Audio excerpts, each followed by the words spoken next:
Am I here? Am I there? Oh my God. The computer is completely and freaking jumping around today.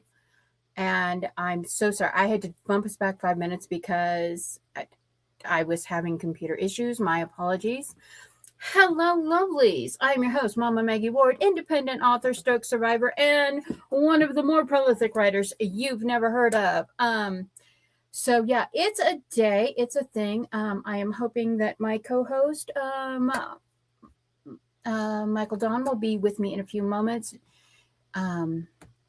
It has been chaotic today, and everything in the writing sphere has been chaotic.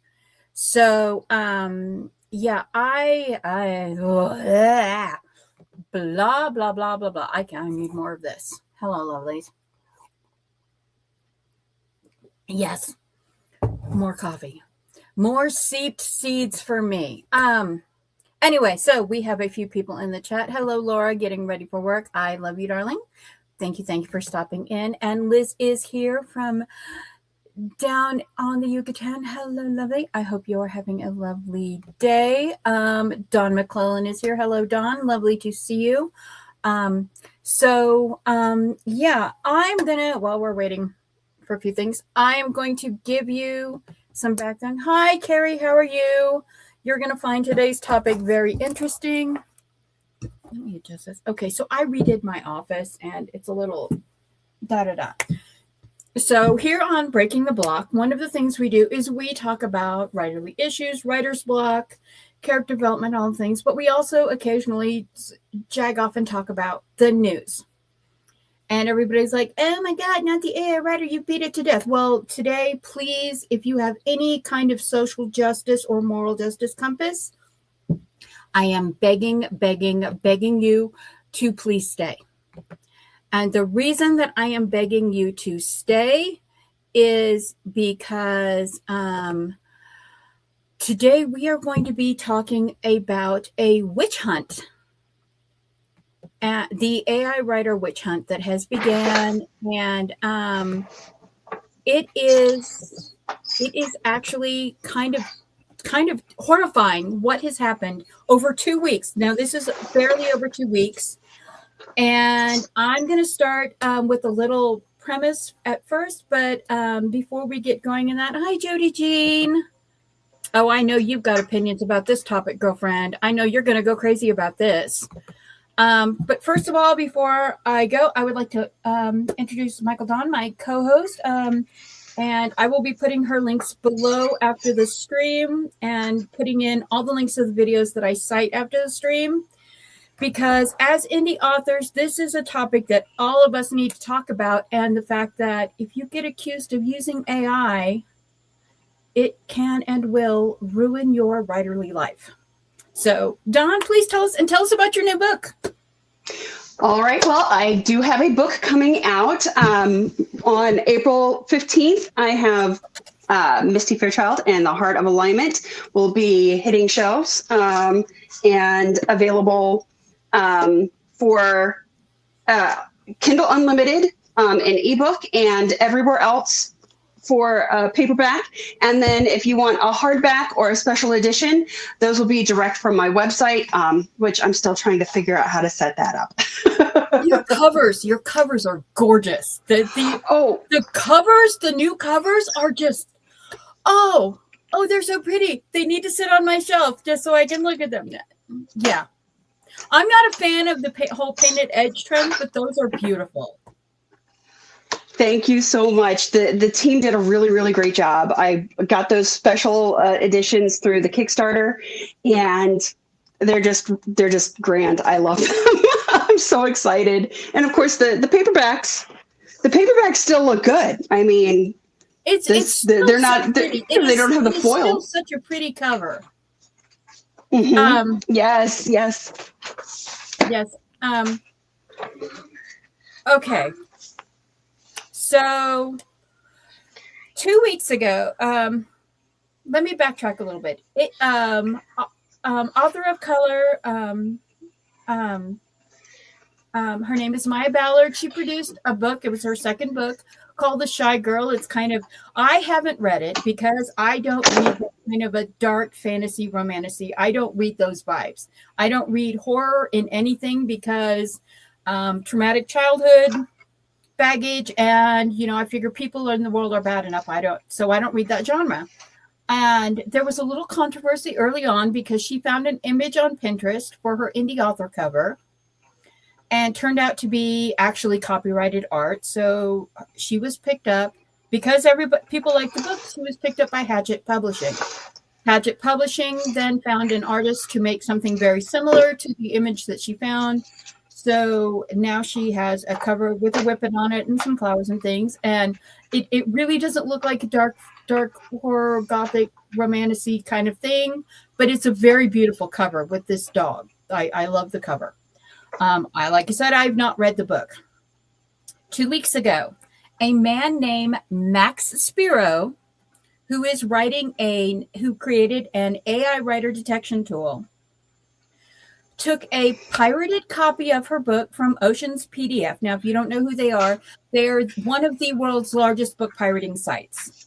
And they heavily adulterate all the copies they get by inserting their websites and using translators and stuff. So he took this very adulterated, stolen copy of her book, ran it through his AI detection program, and it came back as 87% AI written.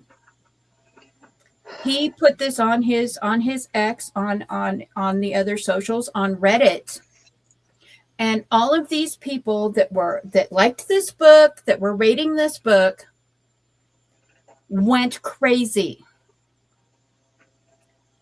People who were like, oh, I like this book. I'll give it 3 stars. I'll give it 4 stars. I'll give it 5 stars. Oh, it's AI slop.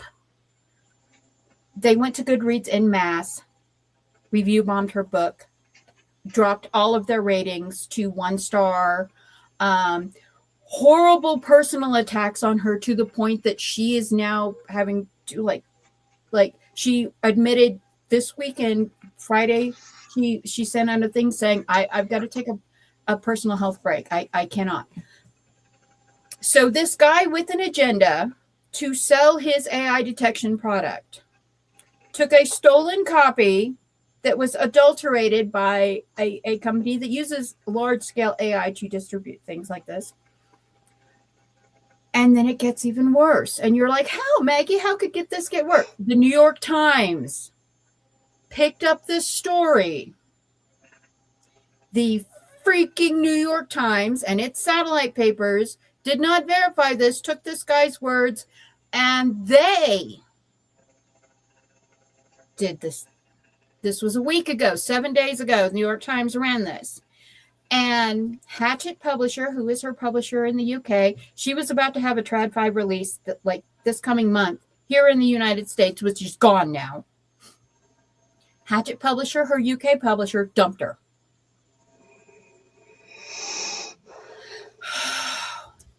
And they said, well, in the original manuscript, we are showing spots of AI usage. And she was like, those are things my editor, the friend that, because we're indie authors, we're all broke ass bitches. I'm just going to say it like that because it's the truth. She had a friend edit it for her. The friend evidently used either Pro Writing 8 or something like that, Grammarly, that created these AI tags in the metadata.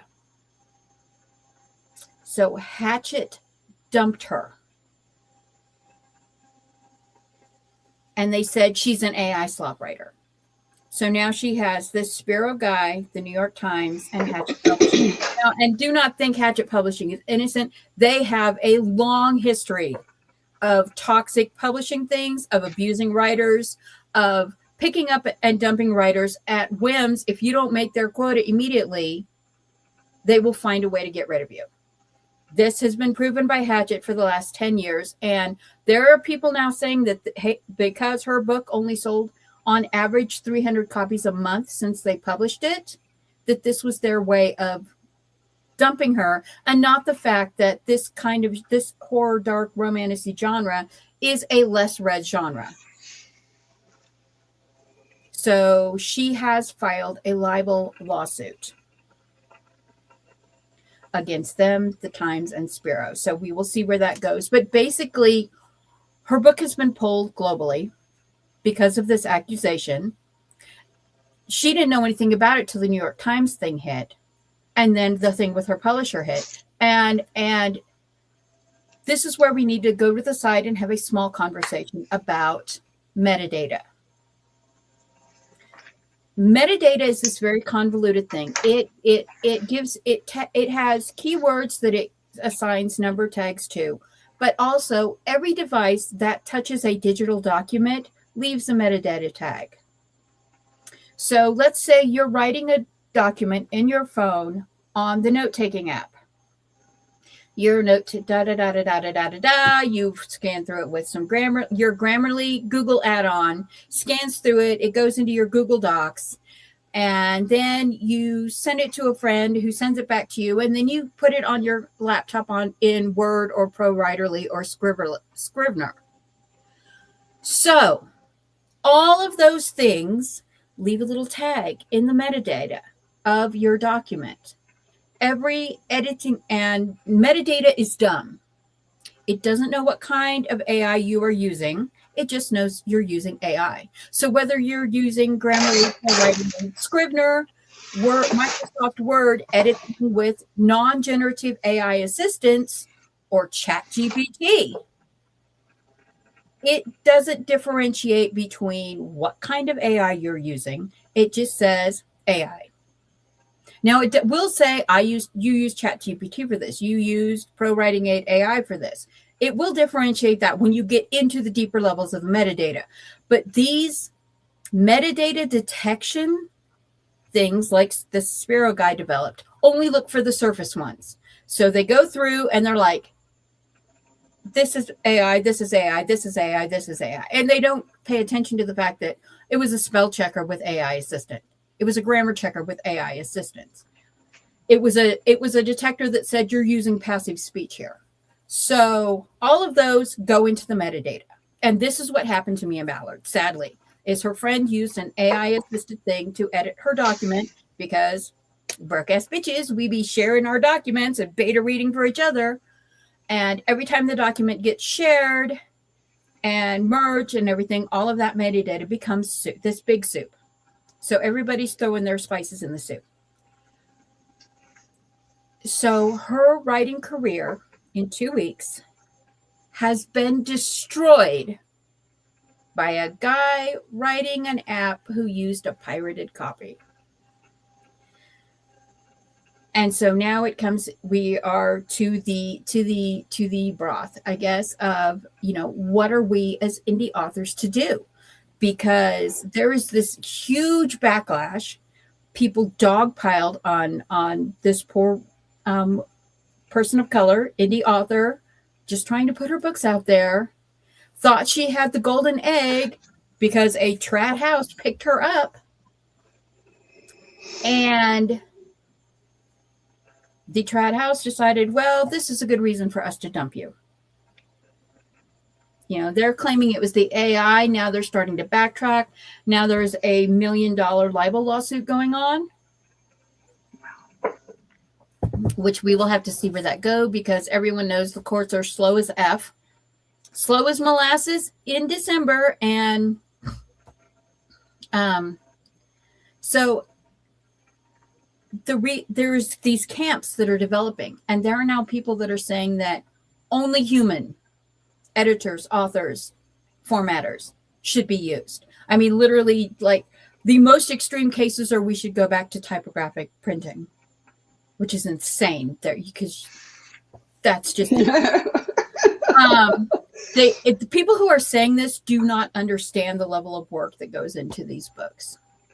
Yeah. And there are people who the Dre dossier, there will be 2 links below, one to her Substack, one to her YouTube channel, talks about this and how messed up this all was. There's a couple other. I have one that's a copyright lawyer, an editor, agent talking about this. So the links, I will put them down. in the description below after the stream, so everyone can look at them. But I mean, I admit I use AI, non-generative AI assisted tool in my writing every day. I mean, yeah, I handwrite a bunch of stuff, but then I voice to text it in, or I type it in. I do the editing sweeps. I do 3 different grammar passes on 3 different programs. I use ellipses. I use em-dashes. I use archaic words like apricity and apoplectic. Literally, I put those 2 words in every, well, you've seen my books. Those 2 words are in every book I've ever written. I love those 2 words. And so according to those parameters, I'm an AI writer. Hello, lovelies. I am an AI.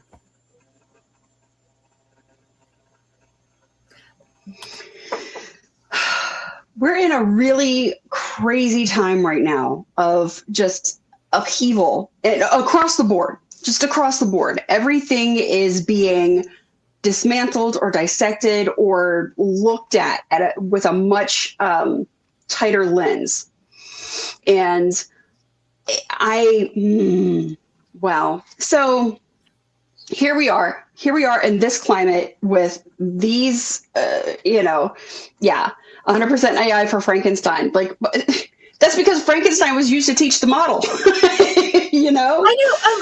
My books were used. I mean, my books got scraped for that. So it just, of course, the large language, the learning models, they have to have something put in them in order to know how the speech works, right? But you mentioned in our private chat, the witch hunt, and it really is. It is a witch hunt. I mean, I took all of my editor's notes or my agent's notes, and I took my manuscript and I put it through the editing software and said, look for all of this and then give me the comments so that I can go in and fix it. But now I'm wondering, oh my gosh, just doing that, even though I'm the one who's going to be making any edits that need to go in there, does that now mean that it's been flagged? Yeah,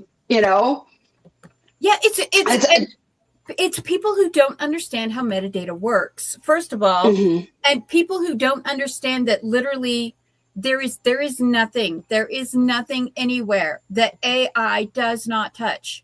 And some of the suggestions that were coming up on the Reddit thread were absolutely insane. Yeah. And it's like, and they are gatekeeping so much because not all of us can afford to do this. Not all of us can afford to pay thousands of dollars for every human aspect to touch this, mm-hmm. And it's like, they're like, oh, well, if you can't afford it, you shouldn't be publishing. That is the fact. And it's like, the F? Yeah. But it's crazy how all of this stuff is just going on, because we're watching real time a return to the Salem witch hunts. Yeah. And yeah, people have to have something to exactly, Sam.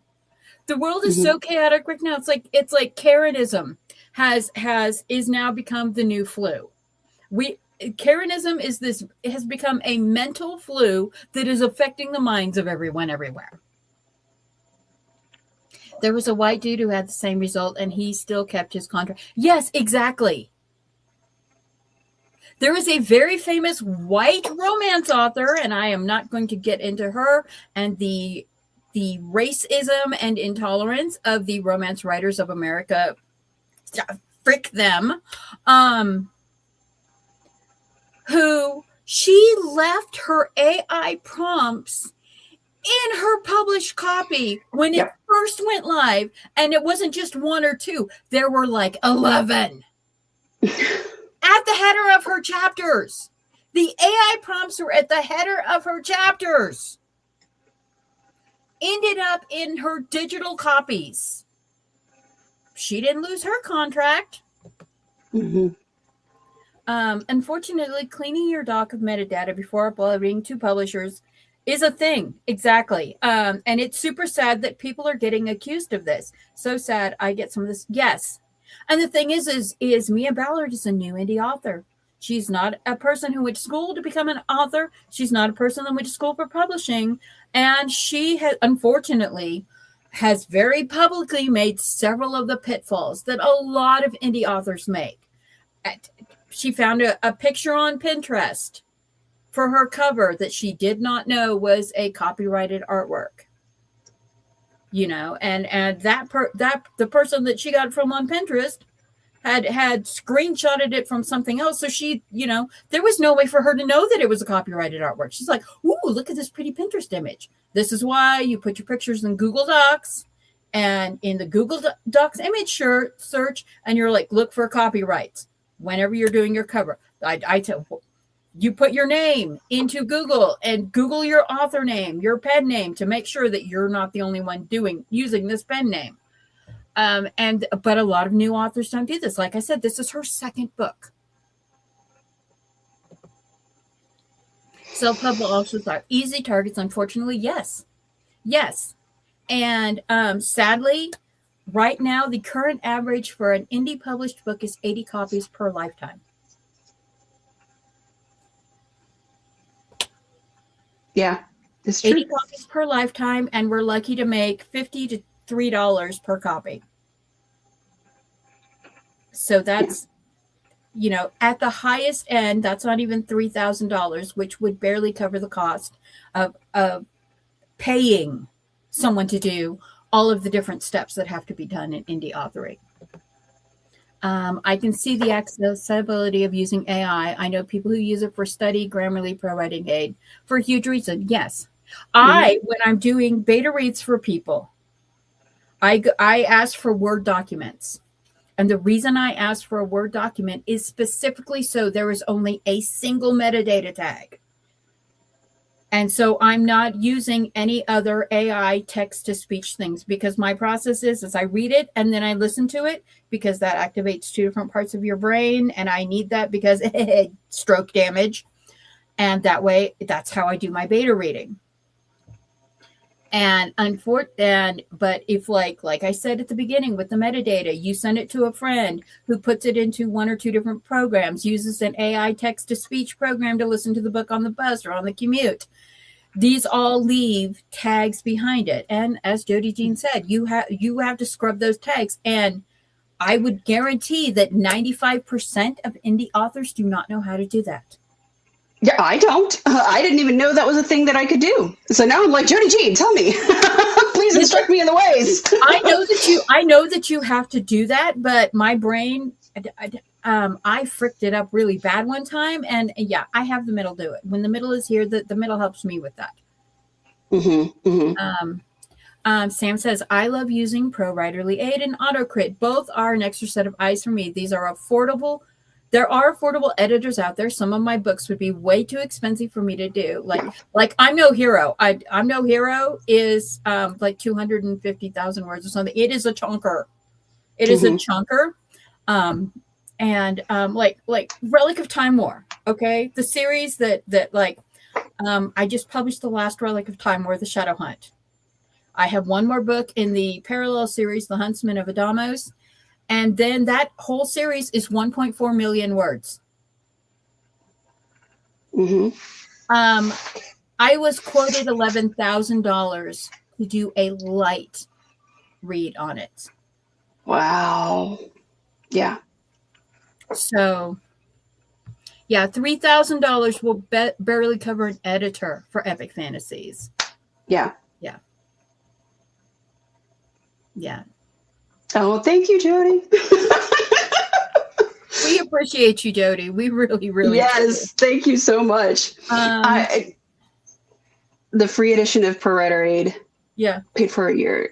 I have Grammarly. I have Grammarly as a plug-in on my Microsoft Word because I pay for the yearly subscription from the Microsoft Office suite because a damaged brain won't let me learn a new program. I've tried to learn Scrivener.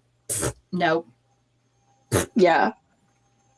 Yeah, there's sometimes, like right now, I'm going through massive roadblocks over like just creating a newsletter. So, it's always something.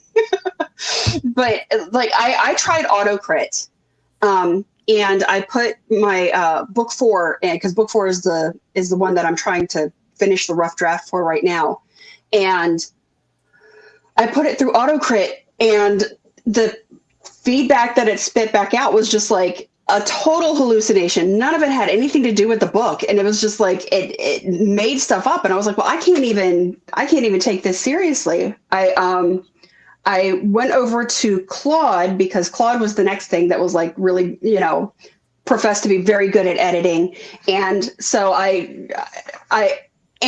but you have to be so clear with the AI. Do not, stick to the text. Don't invent anything. Don't offer any suggestions of how to say things. I just want to know where the errors are. Just show me the errors. That's all I want to know, and it's frustrating if you do use AI and you're still trying not to, tip over into the generative section of it. It's hard because you've got to be on top of the app. But it's we're in the middle of a massive shift in technology.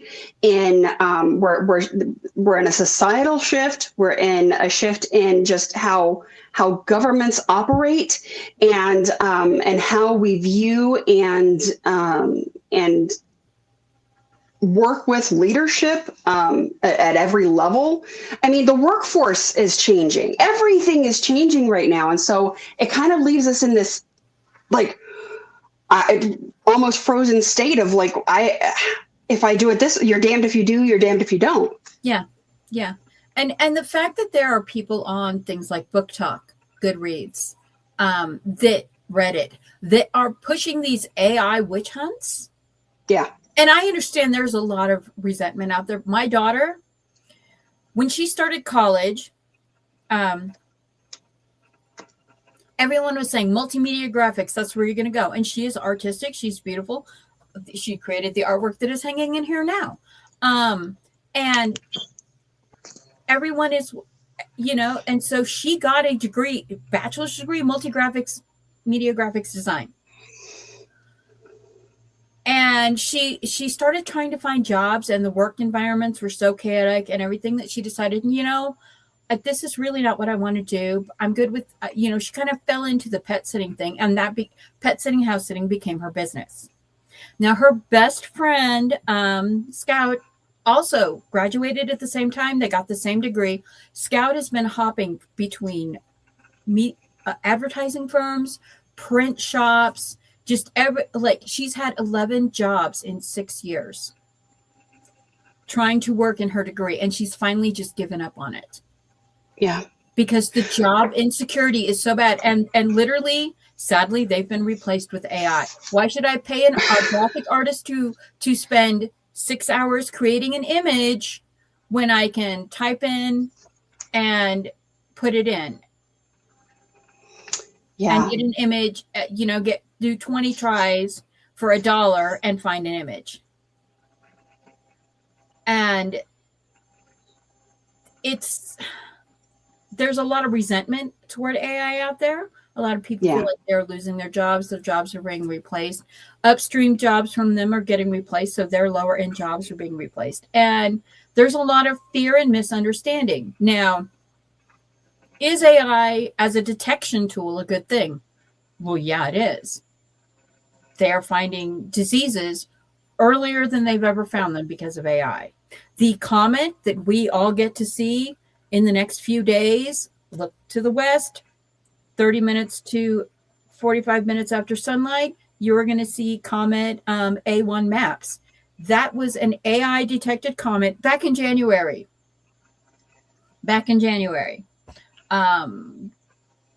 If you've heard on the news about the fireballs, there are not enough people looking for Earth crossing objects to staff a Chipotle or a Qdoba.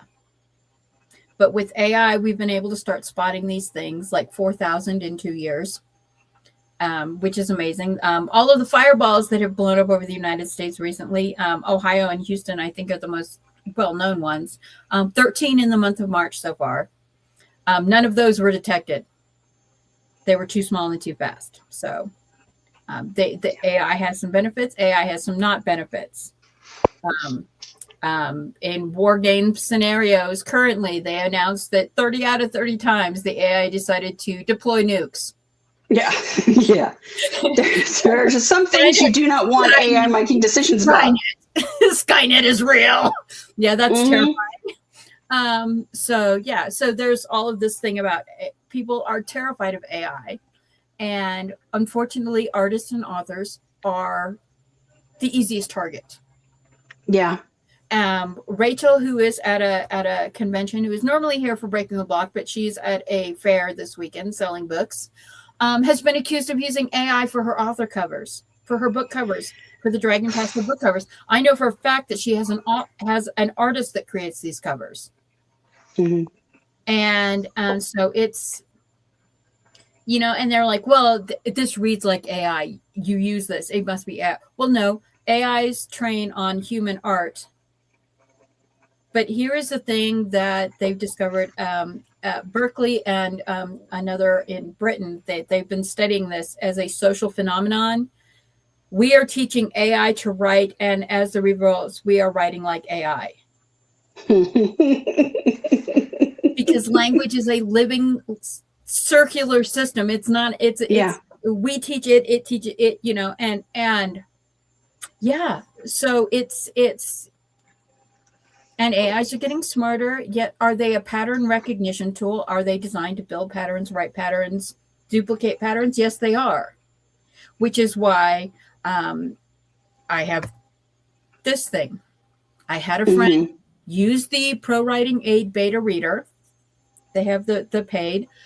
They bought tokens to use it. It did not understand their book at all.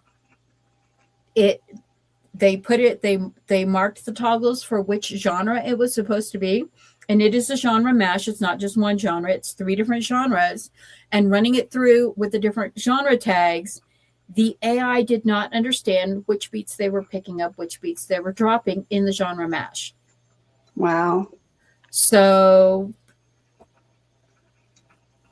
yeah. Yeah. It's, and here's the thing that you talk about how we teach the language and then the language teaches us.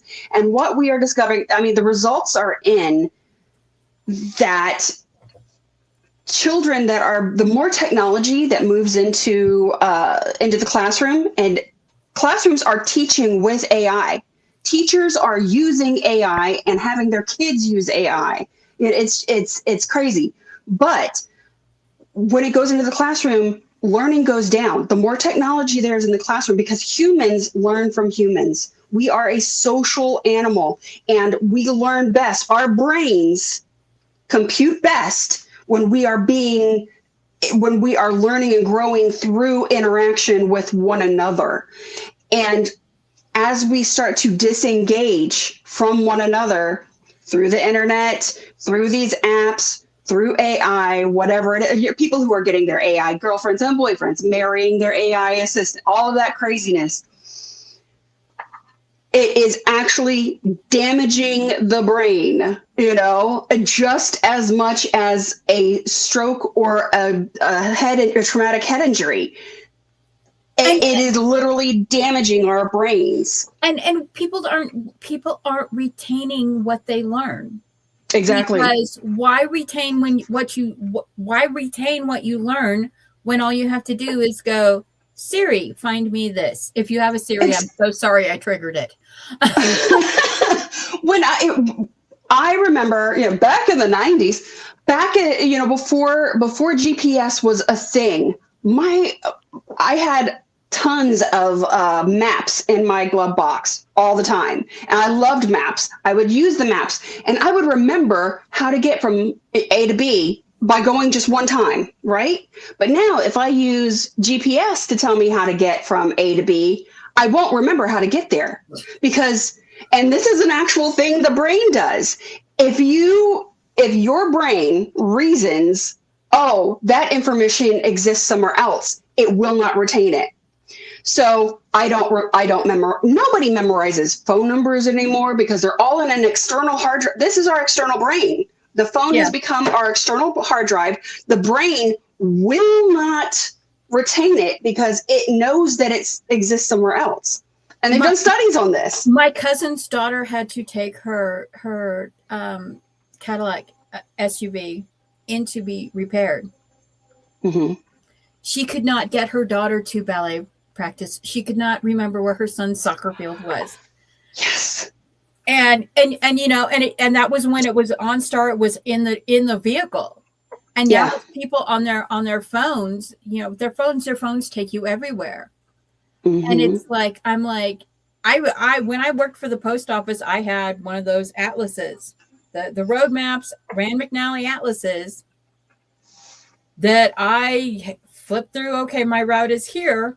Flip. My route is this neighbor, and you show people a paper map and they're like, I can't read this. I miss maps. I really do. And it's like there was a lawsuit that got dismissed a few years ago against Colorado Parks and Wildlife because they didn't have virtual maps that people could put on their phone that would take them from point A to point B, tell them when they went off the trail. That's what the lawsuit was. Somebody went off trail and it took like 3 days to find them. So, it's the reliance on the technology, while it has benefits, there's a difference between something being a tool and something being a crutch. Right. And Mia Ballard, sadly, her editor used a tool.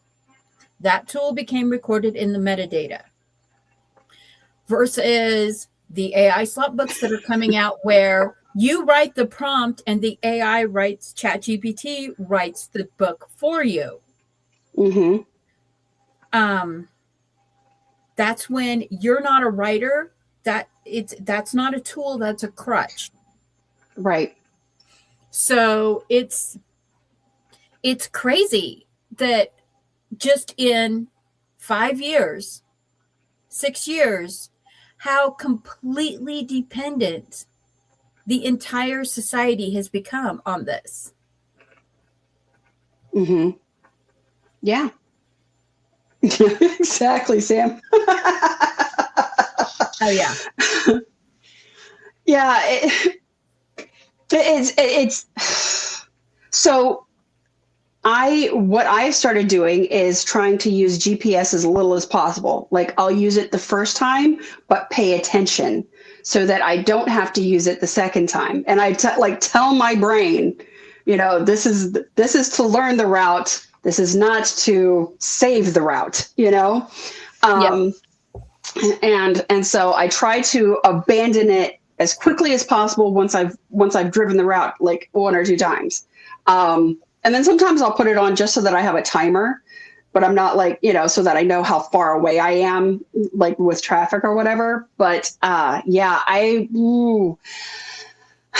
one of the things that I think we're going to discover through this transitional time is what is important to us as humans. And I think art is important to us as humans. We are creators at our core. Mm-hmm. And so we want AI to make our lives easier so that we can create more, to take the workload off. Like this, since the Industrial Revolution, and the inception of the 40-hour work week, people never lived like that, 150 years ago. That did not exist. Yeah. This is that in and of itself, the Industrial Revolution, the inception of like workers who, clock in and out, and then they spend most of their lives working for somebody else. This is going away. We're moving away from that. And I think COVID was like the first big, step in that direction, where people started to see, oh, you mean I don't have to go to a building to get my work done? But I remember I was a temp for a while, and I was working at this one job, and I realized that I had been assigned this job where I really wasn't doing anything. And the job that I was doing was really just to keep the job itself happening. And I was like, this is the most ridiculous thing. I'm not producing anything. I'm not creating anything. I'm just keeping this machine moving that doesn't exist for any other purpose other than to keep the machine moving. Right, exactly. I want Rosie vacuuming my carpets. Okay, so I was on the right mindset with Thomas Belezia. He did yesterday, and I will share that link down below too. Good morning, Eva. You're going to want to watch the beginning of this, because you have the highest social justice meter in your personality of anyone I know. And I know this is about AI and you hate that, but what happened to this indie author of color because of a false accusation is going to trigger you to the point that you're going to be pulling your hair out like the rest of us. Yeah. So anyway, what was I saying? Oh, we were talking about maids, artists. Oh yeah. I want a maid. I want someone to go grocery shopping with me. Mm-hmm. Because I hate grocery. I hate going to the grocery. Pickup orders are the things that drive me absolutely crazy. But no, it's insane. That how a few years ago, everybody was so happy. Oh yeah, AI is going to be the new way to help all creatives, and let's do these AI prompts to get things done. And now people are like, it's gone 180 degrees to the point that a false accusation based on a bad detection software and a pirated copy of a book can completely destroy an author's entire career. In 2 weeks. In 2 weeks. It's terrifying. It's something that, like, especially now that I'm in the middle of my relaunch, and I have, my first book is coming out, in 2 weeks, and, with a rapid release of the next, several in succession to that. And it's very, it's scary. It's terrifying to think, what if I get an accusation? And at the same time, I have an agent who's shopping my books out to trad publishing houses. And I don't want to get caught up in all of that. But like, there's no way to protect yourself from a false accusation. It's one of those things where when it happens, there's nothing you can do. And indie authors, unfortunately, because we don't have the big, and well, in this case, having a trad house behind you was actually a bad thing, because they participated in canceling her. Well, and this illustrates several things. We've got the hinkiness of the trad publishing industry itself, right? The lack of integrity there, but also the lack of integrity in journalistic pursuits. Because of all the New York Post, are you kidding me? They didn't check sources? The New York Times dropped it out. The Post picked it up. Chicago Sun-Times, Detroit, and Los Angeles. And none of them verified. No, they didn't. And the thing is all 5 of these major newspapers that are, big newspapers that have been around for centuries. They were paragons of news integrity for centuries, are now that you admit that their writers use AI. What was it like last summer, summer before, when the Chicago Sun-Times put out this thing that the books to read this summer, the authors were real, but none of the book titles were real. None of the book summaries were real. It was insane. People were like, what? And we just found out about this because the agent of one of the authors was like, "You're putting out a book called this?" And the author was like, "No, I'm not. What?" And they got looking at it. None of the books on the list were real. 20 books to read this summer. None of them were real books. And wow. And that was like the first time. And it's like London. The London Times has actually pushed back against this, and they are actually saying we do not use AI writers, and they're actually pushing back against this. So yeah, but the thing is the New York Times, by not fact checking this guy's data, they are on the libel lawsuit because what they did was they printed a false accusation against someone. So yeah. Well, and in the midst of this shift, all of these, like you said, paragons of journalistic integrity, which they lost that integrity like way back. I mean, it's been going downhill for a while, especially as they consolidate all of these outlets under but I mean, it's just like the rabbit hole goes deep. It's a massive spider web of just it all has to change. And it's crazy because they're now saying that 60 to 70% of term papers and dissertations are AI written, and it's like okay, so a few 2 years ago, my youngest graduated from an online school. She, because of her health issues, we pulled her out of school, homeschooled her, put her in Altus Colorado Virtual Academy.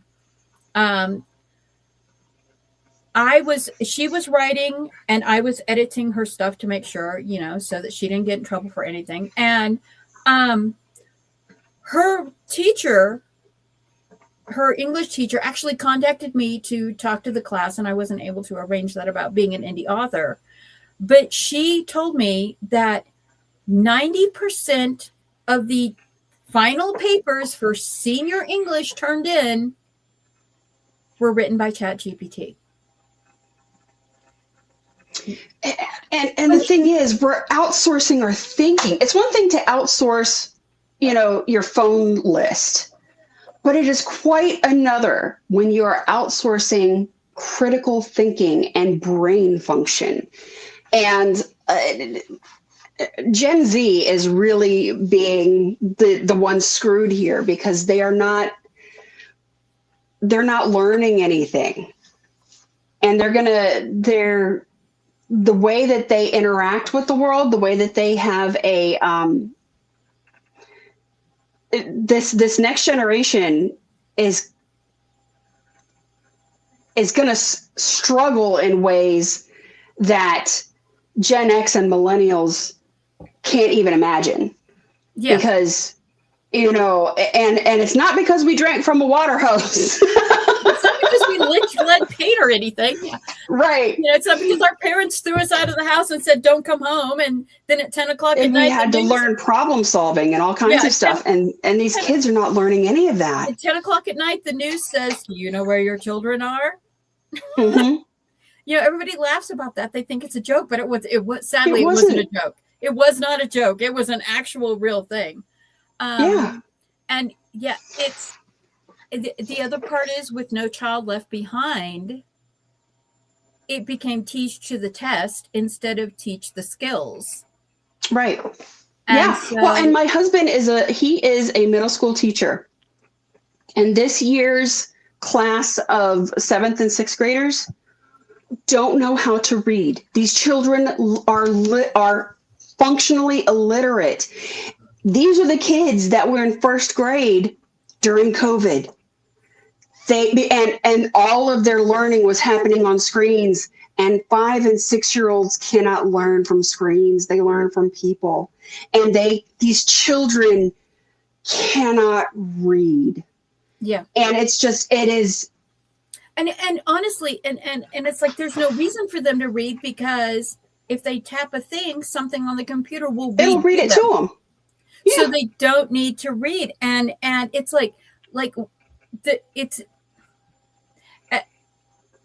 when the reason, I think honestly this is part of the reason that audiobooks are now so popular, is because so many people struggle with dyslexia and things like that.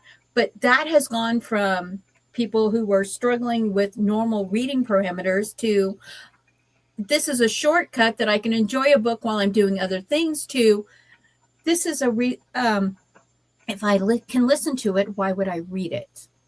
Right. Here's the thing. Reading and writing are a human technology. They're not inherent to us. They are a technology that we use, and they are a technology that can be lost when they become obsolete. And these are the things that are creating obsolescence for writing and reading. It's just, yeah. And I mean, it's crazy. Yeah. Jody, bye Jody. Thank you for dropping in today. Thank you.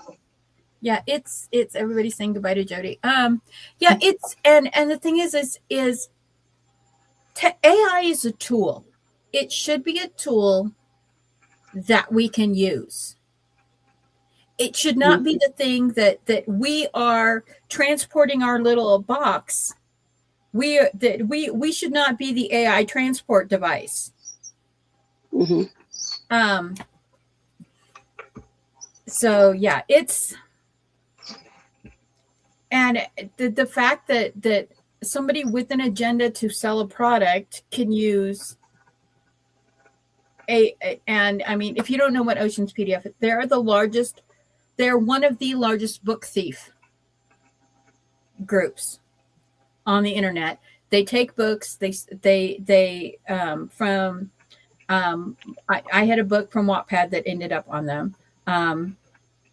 They take books, they translate them into dozens of languages, they insert all kinds of viruses and their website links and nastiness into the actual documents and send them out. And if you belong to them, if you encounter them, you can get an adulterated copy of literally any book in the world in a PDF format. So yeah, it's I mean, like Sam says, it's not that great, but like when you're searching for things, how do I repair my floor? How do I get rap music? What is a pet cleaner? You know,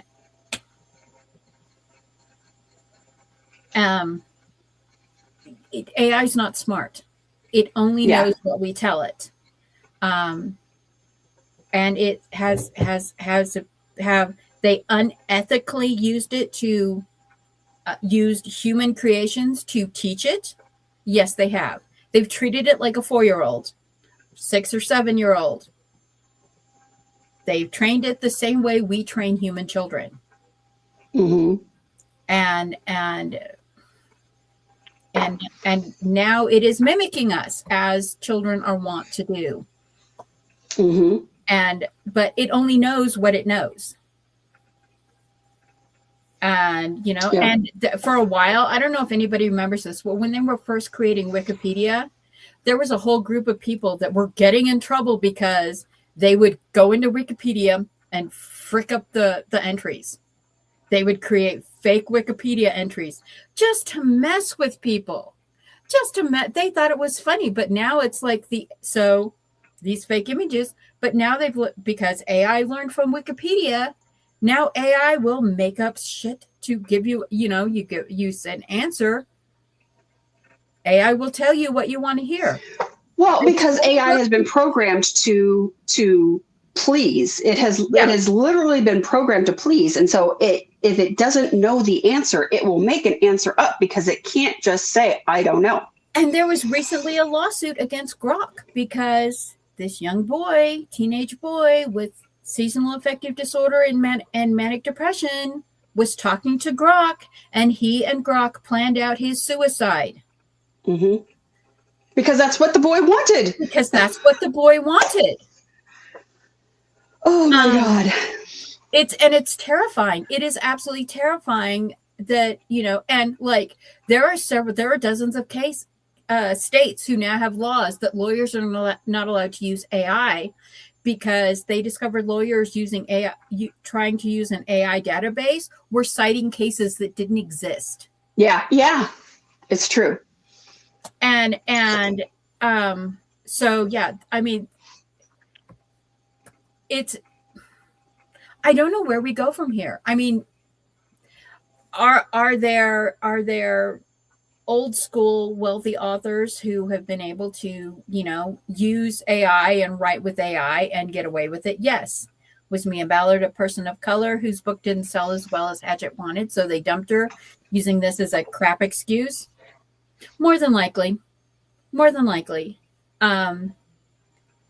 And as authors, where do we go from here? What do we do? And how much worse is it going to get now that the federal government, this just went into congressional committee, and it's not widely known. They did this quietly because all of this other crap is going on in China and the Middle East and stuff. And so nobody's looking at this.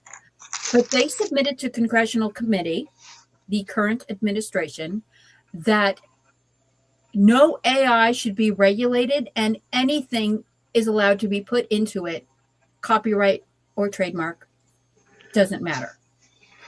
And that AI should never be regulated, and that there is no recourse for creators for anything put into AI. This is in congressional committee. Now I want you to understand something. We have people that are our age or older running the government who unlike us, who have a valid reason to understand the tools and the things being used because we're writers and we use them and this affects our livelihood. These are people who they have aides and assistants to use smart devices and AI and have no understanding. It's like our grandparents are running the government. They have no understanding of the ramifications of AI. And they are talking, I mean, it's looking like this thing about AI there will never be an AI regulatory agency. Our food are regulated, our drugs are regulated. I'm a farmer. I don't have goats anymore.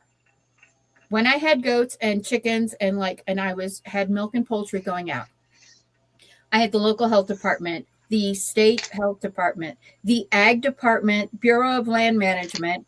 I actually have an ag department thing sitting on my bar right now that came in the mail yesterday that I have to fill out and send back, stating I no longer have goats and no longer do production poultry. I only have my handful of chickens and my beehives because I have an ag listed property. But then I have the federal level USDA, Bureau of Land Management. So I had 7 entities regulating my land. Mm-hmm. I'm a private citizen. I own this property. I own everything on this property.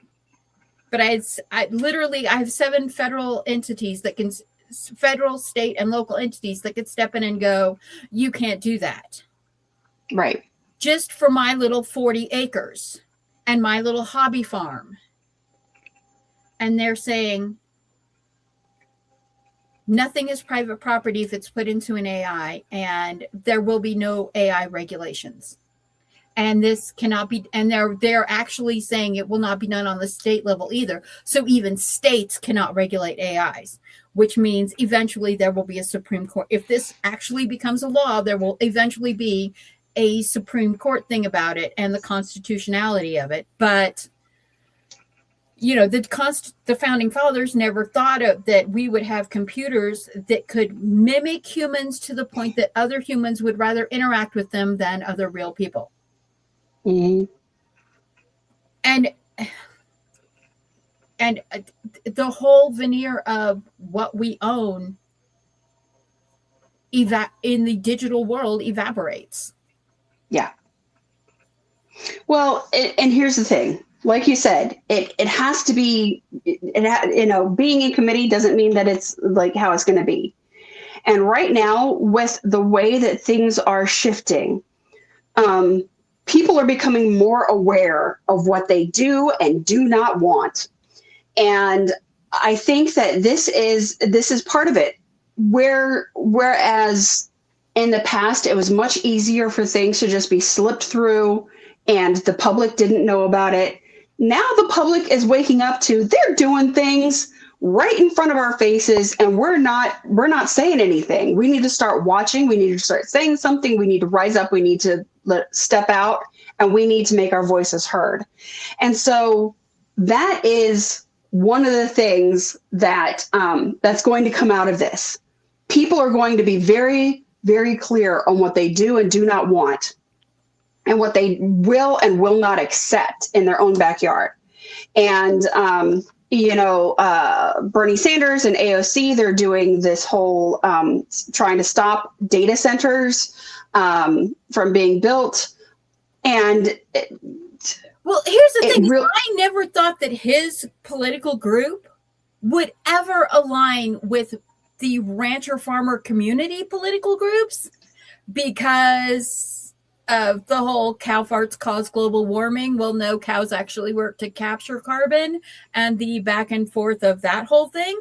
I never thought these two groups would work together, but now they are, because there are literally, like, what is happening in Kansas right now is literally because of data centers going in on the Okalala Aquifer. They have told Kansas farmers they have to cut their water usage by 27% this year. Excuse me, what? Yeah.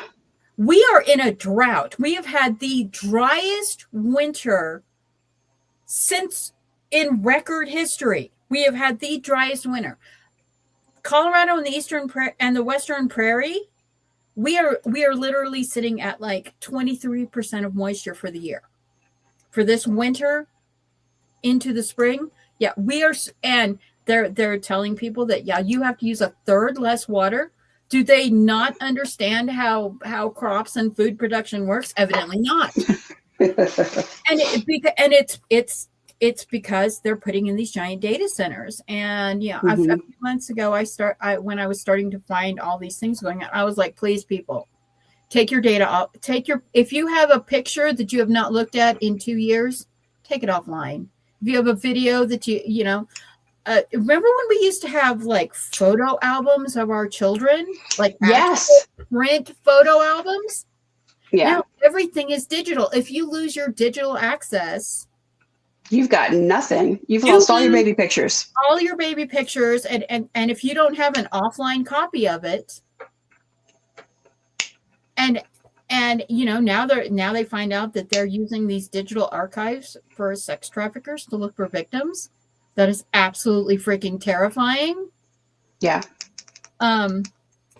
Yeah, and it's like that. The fresh water that takes 10,000 years for the planet to make gets sucked out to and yeah, it's remember the scene in Jurassic Park where Dr. Malcolm says they were so busy trying to see if they could. They never stopped to ask if they should. Right. Yeah. Yeah. We're living in a Michael Crichton novel right now. It really feels like it. It really feels like it. And unfortunately, the bulk of us are supporting characters. Yeah. Well, there are those that say that most people are NPCs. So. No, we're NPCs. We have no autonomy and no ability to defend ourselves. And sadly, people are so want to be on the right side of this that when something big like this blows up, they jump on the bandwagon without even having all the information. And then what happened to Mia Ballard is a perfect example of, okay, and this makes me mad because of a false accusation.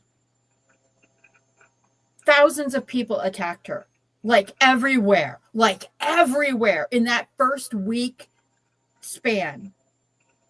And then the New York Times picked it up and even more people started attacking her.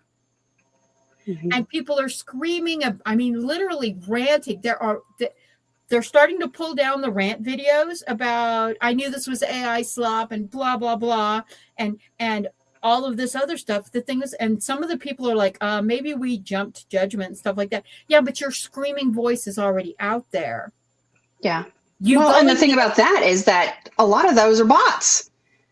A lot of the kind of vitriol when you see these things nowadays, it's not even real people. They're bots jumping in to fuel it. Or it's a real person that put in the prompt and then created 10 things to get traffic. But the fact that all these people went and changed their rating down to a 1 star and spewed horrible things on Goodreads,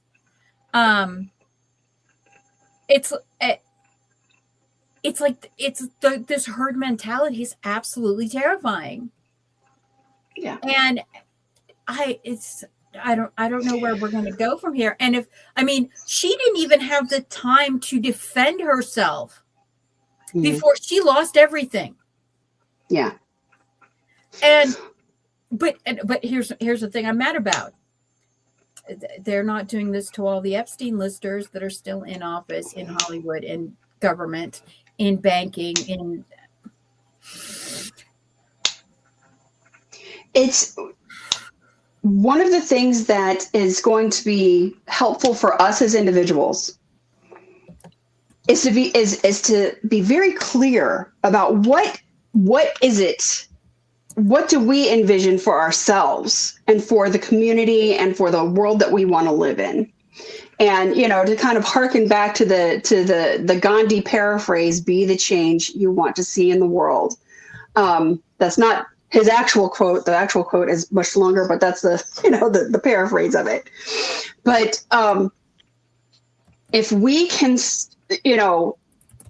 have that clarity within ourselves to not give in to fear, because they want us to be fearful. They want us to be afraid because we don't get anything done in fear. But if we can be bold, and if we can, instead of being afraid, be angry, because anger at least moves us into action.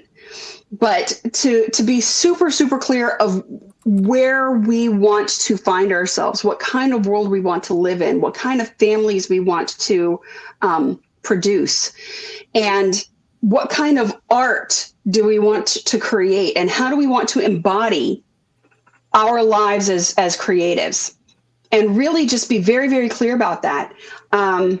It's awful what's happened to Mia, but her story's not done yet. It's not done yet. And, to God's ears, may she win that case and bring down all of those people. I hope she wins in a massive way. I hope she wins the libel case. Vindication for sure. My fear is that they will settle with her and NDE the whole thing. Or NDA the whole thing, which NDA is a non-disclosure agreement. If you settle a case out of court for a financial amount, a lot of times they have you sign something. Honestly, here's the thing. She has a case. She would have to settle, but she has a case. They might want to settle, but she doesn't have to. Yeah. And that's the thing. And I hope that she doesn't settle. I hope she gets a big payout, and I hope she writes a book. Oh yeah. About her book getting blown up by a guy trying to sell an app, and one of the largest news agency in the world picking it up without verifying, and then her publisher kicking her to the curb because they didn't think she was making enough sales. Mm-hmm. They just used this as a shell to not go wide with her, not go global with her.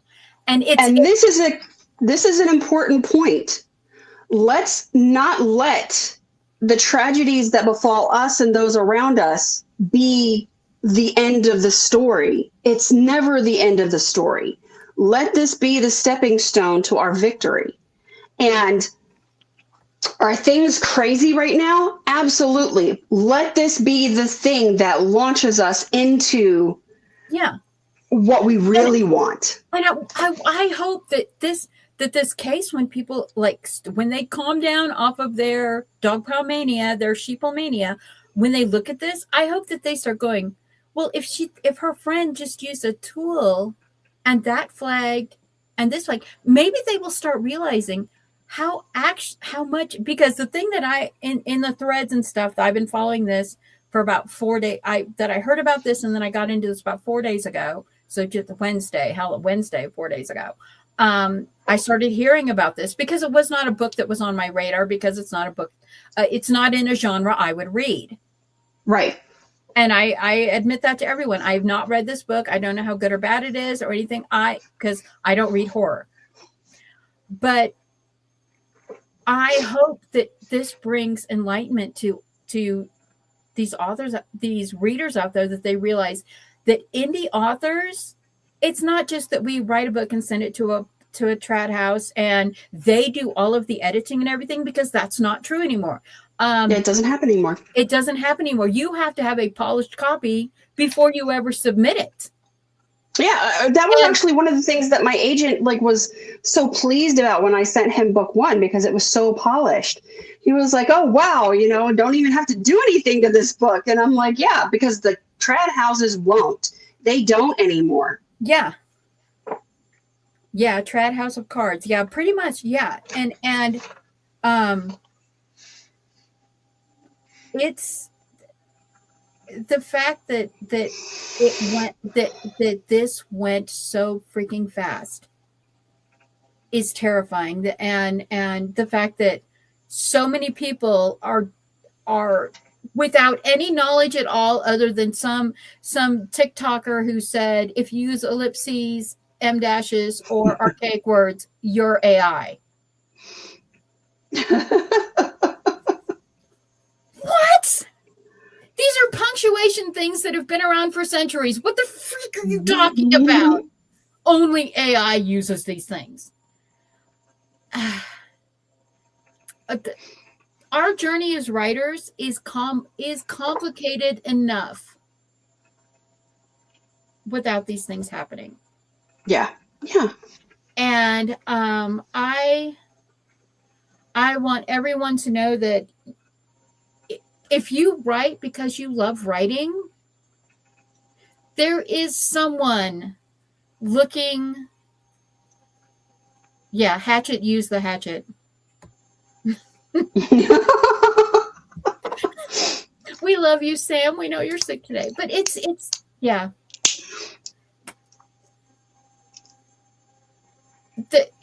Everyone says that Gen Xers are always saying this, and the reason we say it is for a reason. Do your own research. Mm-hmm. We're not trying to be snarky. We're not trying to insult anyone, but we don't have to try to be snarky. We grew up in a generation. We grew up in a generation where we were thrown to the wilds during our early childhoods and told that hiding under a desk will save you from nuclear war. Why they don't just build houses out of desktops to protect everyone from nuclear war, I don't know. My middle school was a literal fallout shelter. We had the little nuclear symbol, and it's we were a fallout shelter. So yeah. It feels a lot like targeting. What happened to her? It feels a lot like targeting. Mm-hmm. Yeah. So may she rise above and let us rise with her. Yes. This is the moment where it is in these things where we get to choose what side of history do we want to be on, what part do we want to play in the creation of that history, and how do we want to be remembered in the history books. And this is our time. I definitely want to be remembered in the history books, and I want my books to be I want my books to be part of that narrative. And I want the stories that I write and the stories that my friends write to be part of what helps shape this next section of history. Yeah. And that's the opportunity that we have right now. And I think that it was so interesting that I've been accused of using AI, of being an AI writer, because, I'm sorry, but most of these books were scribbled out in my recovery from my stroke, and I have the almost illegible comp books to prove it. But because I cobble together photographs and then run them through a art program filter, an AI assisted art program filter, well, you have an AI cover. And I'm like, no, I never generated an image. I used images that I got off of Pixabay and Cubics and things like that to create these images, photographs I took myself to create these images. And then I ran it through a filter to make a coherent image. Mm-hmm. And so it's very interesting. And like Artbreeder, I have character art from Artbreeder that I ran through to make cover images. So it's all of these things that make our lives easier as indie authors. Mm-hmm. In Miss Ballard's case, became the things that targeted her. Yeah. Yeah. And I'm like, I just want to tell people, don't stop writing, don't stop doing what you're doing. If the AI Karens are going to attack you, they're going to attack you. It doesn't matter. And like Thomas Veleza said yesterday, if someone attacks you, just go, yeah, okay. Do you have an emotional attachment to this person? Do you have a social investment in this person? No? Walk away. Because this will blow over, but this is a lesson to us of her writing career was destroyed by someone who was just seeking gain for themselves, and by other groups that didn't do their due diligence. And I pray that she can recover it. I really do, because if it happened to her, an indie, a Black woman who went from an indie author to getting that trad house. She got the indie author dream, and it blew up in 2 weeks. Then it can happen to each of us, and we all have to be like, we have to walk past this, because in the long term things, your book and your love of writing your book and sharing your book is what matters. And there is someone to read our books. There are people out there who have been defending Mia since the beginning, hardcore defending her. Mm-hmm. And these are the noble knights of the AI age. So if someone says this is AI, that is AI, do not go, okay, yeah, we'll yeah.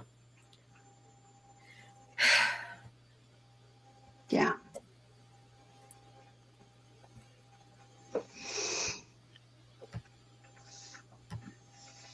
Yeah, my teachers loved and hated me too, Sam. Yeah, I don't want to. Yeah, if anybody's read Relic of Time War, you see Daisy and Daisy's teachers' reactions to her, and that was my teacher's reactions to me sometimes, because I was yeah. Water off a duck's back. Water off a duck's back. There is always another way, and if this is a roadblock here, that means that there's another direction that you need to go in. If you can't go out the door, climb out the window. Yeah, right. There is always something. If we can have, I'm all about mindfulness, presence, and finding the now. What's right. And one of the things that I have pinned up in front of me on my desk is I have a picture on my phone. It's a strawberry that says. So this is what I look at every day right in front of my computer. It says, "Grab the strawberry." And it goes back to a story of a monk who is walking along a cliffside, and then a tiger comes running at him. And so he's running away from the tiger, and he comes to the edge of the cliff, and he's about to just jump to get away from the tiger, but he notices that there's another tiger at the bottom of the cliff. And so he leaps but grabs a ledge on the way down because he doesn't want the tiger up there and he doesn't want the tiger down there. But now he's on this ledge. And right in front of him is the most beautiful strawberry growing. And it's this bright red, fully ripe strawberry. And so he picks the strawberry and eats it. Now that's the end of the story. But the point is, you know, we can be afraid of what's happening in the past. We can be afraid of what's going to happen in the future, or we can be present and find the jewel that sits right in front of us that we can enjoy. And in that moment of enjoyment, in that moment of presence, solutions can present themselves. You know, maybe a giant eagle will swoop in and he can fly away on it. Or maybe the tigers will get bored and walk away. You know, there's always something that can happen. There's always a solution when we can be present within ourselves and not have our eye on the catastrophe. Being present, even in the midst of danger, is so important. And this will be important for Mia as she's going through what she's going through. This is important for us as we're watching it or as we are encountering our own things. It's never the end. It's not over. You know, if you aren't satisfied, it's not the end yet then. Yeah. And she's having to step back from all of the vitriol. But the thing is, cyberbullying is real. Yeah. We should not be jumping onto this train. And if someone you know jumped on this train, maybe consider things. But it's insane that someone who got the golden egg is being trampled so hard with no more proof than some guy who posted a pirated copy, a heavily adulterated pirated copy.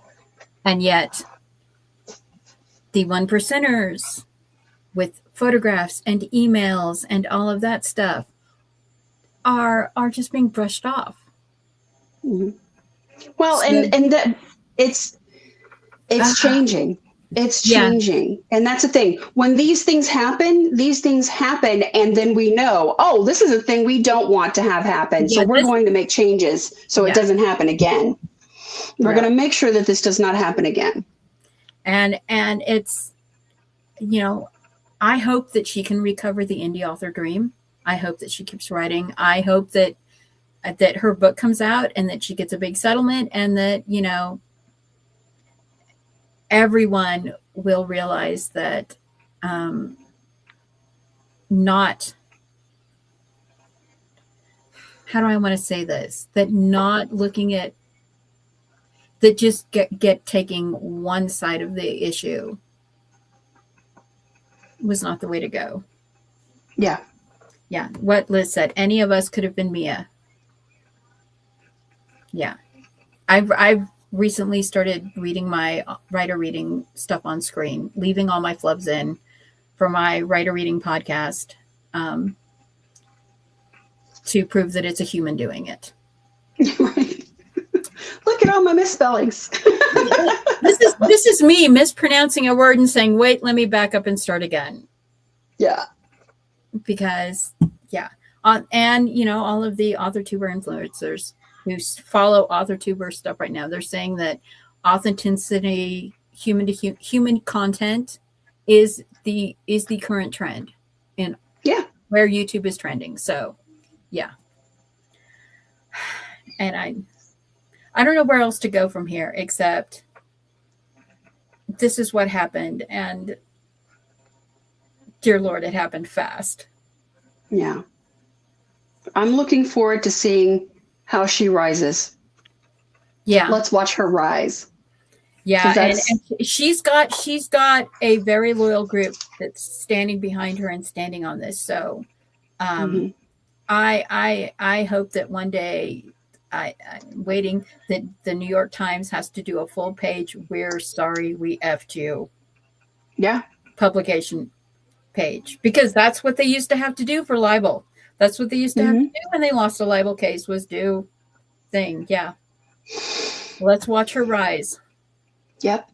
Let's watch her rise. But just be aware of what touches your documents and how, because that's where we are. Yeah. You want to do your outro, Dawn? Yes, absolutely. I'm Michael Dawn Brooks. I write sci-fi and chakras, and my first book, Misty Fair. Woo! Gonna knock all my books down off the shelf. Misty Fairchild and the Heart of Alignment is releasing on April 1st. It is now available for pre-order at Amazon through Kindle Unlimited, and you can also pre-order it the paperback, Barnes and Noble, anywhere books are sold. You can find it. And then book 2, Adam Rowan and the Heart of the Mountain, will be coming out May 15th. And that is also up for pre-order right now. So if you wanted to go ahead and snag those, you can do that.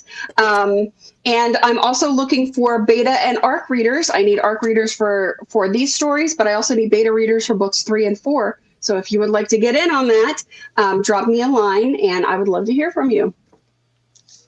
And I am your host for Breaking the Block today, Mama Maggie Ward, independent author, stroke survivor, migraine overcomer, and one of the more prolific writers you've never heard of. I just released The Shadow Hunt, which is book 13 of the Relic of Time War series.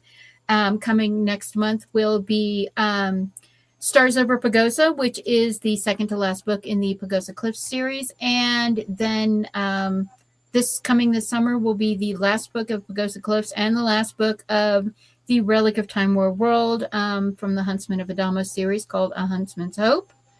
Indie author, yes, I use tools that are available to me, but I am not an AI writing robot. You can have my ellipses and archaic words when you pry them from my cold dead hands.